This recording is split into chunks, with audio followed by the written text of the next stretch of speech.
Bonjour à tous, alors me voilà pour une nouvelle vidéo. Donc là, ça sera tuto pour faire une rose. Donc là, je fais une rose couleur chocolat. Alors, je vous laisse vraiment toutes les étapes de comment je fais. Je m'amuse pas à étaler parfaitement bien, à faire, enfin, je la fais vraiment à ma façon. Une rose n'est pas toujours parfaite. Donc, je vous laisse regarder. Je vais vous dire petit à petit. Donc là, vous prenez votre pâte, vous l'étalez, que ça soit quand même le plus fin possible. Pas que ça soit des gros pâtés parce que ça fera pas joli. Donc moi je l'étale, je l'étire comme ça à la main parce que j'avais pas envie de prendre quelque chose pour l'étaler. J'aime bien que les pétales ne soient pas parfaits.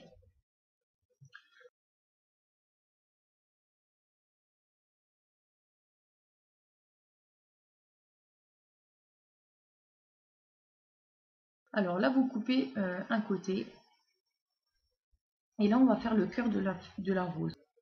Donc vous posez votre pâte et à ce moment-là vous prenez un bout et vous le roulez vers vous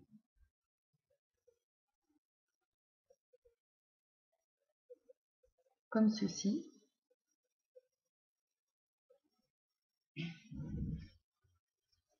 Et ça vous fera un petit tourbillon en fait assez joli. Donc pour faire le cœur de la rose, c'est plutôt pas mal. Donc vous voyez, moi j'arrache, je coupe, j'arrache la fimo en fait, et ça ne fait pas moche du tout. Le résultat à la fin est plutôt joli et très simple. Certaines personnes font des tutos, des roses en tuto, et elles sont très jolies, mais je les trouve vraiment compliquées à faire.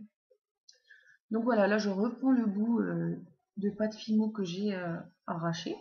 Je le remodèle un petit peu pour éviter vraiment que ça soit quand même laid, je veux dire, on reforme un peu le pétale. Mais je veux dire, je vais pas prendre à n'importe pièce pour que ça soit bien rond ou des choses comme ça. Donc là, vous le collez à l'autre côté, comment on pourrait dire ça?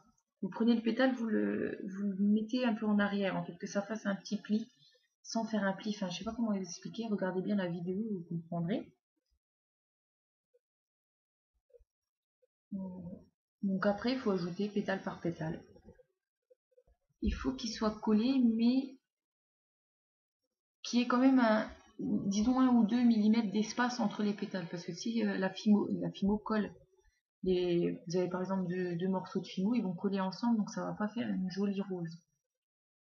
Donc il faut vraiment avoir l'effet, un joli effet en fait. Donc vous voyez, je me prends pas la tête pour faire une rose. Je veux dire là, j'accélère même pas la vidéo, je ne la ralentis pas non plus. La vidéo la rose va être faite en peu de temps.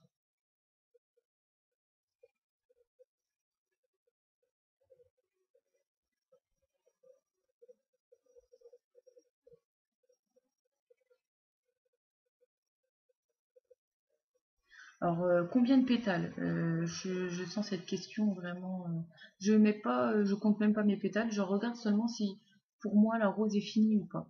Là, par exemple, je trouve qu'il manque 1 ou 2 pétales, donc je vais en rajouter parce que je trouve qu'elle fait pas fine. Donc ça, c'est à vous euh, de jauger votre création, quoi. C'est pas, je vais pas compter, je vais pas faire une rose avec 8 pétales ou 7 ou ça dépend comment elle est faite déjà à la base.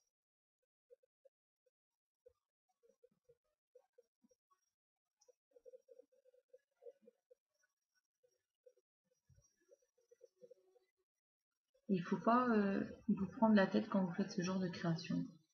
C'est tout ce que je peux vous dire. Parce que sinon, ça vous énerve très rapidement.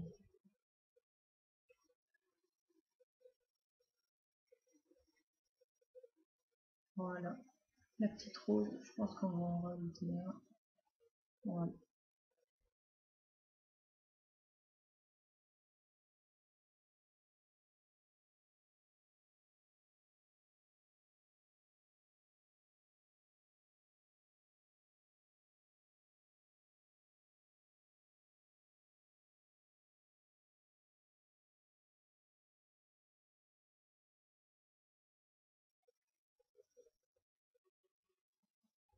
Donc voilà, pour moi là, la rose est finie.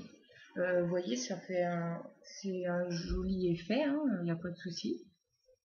Donc maintenant, il faut couper l'excédent de pâte.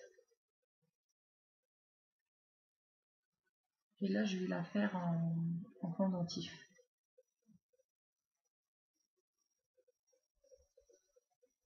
Donc là, je vais planter ma tige plate dedans. Alors faites attention que ça ne traverse pas. Voilà, alors j'ai fait la bêtise. La tige a traversé au milieu et donc on la voit en fait. Donc là, vous paniquez pas, c'est pas très grave non plus. Soit vous la replantez un peu plus bas, soit vous rajoutez un tout petit peu de fimo dedans, à l'intérieur de la rose, et à ce moment-là, ça passera nickel.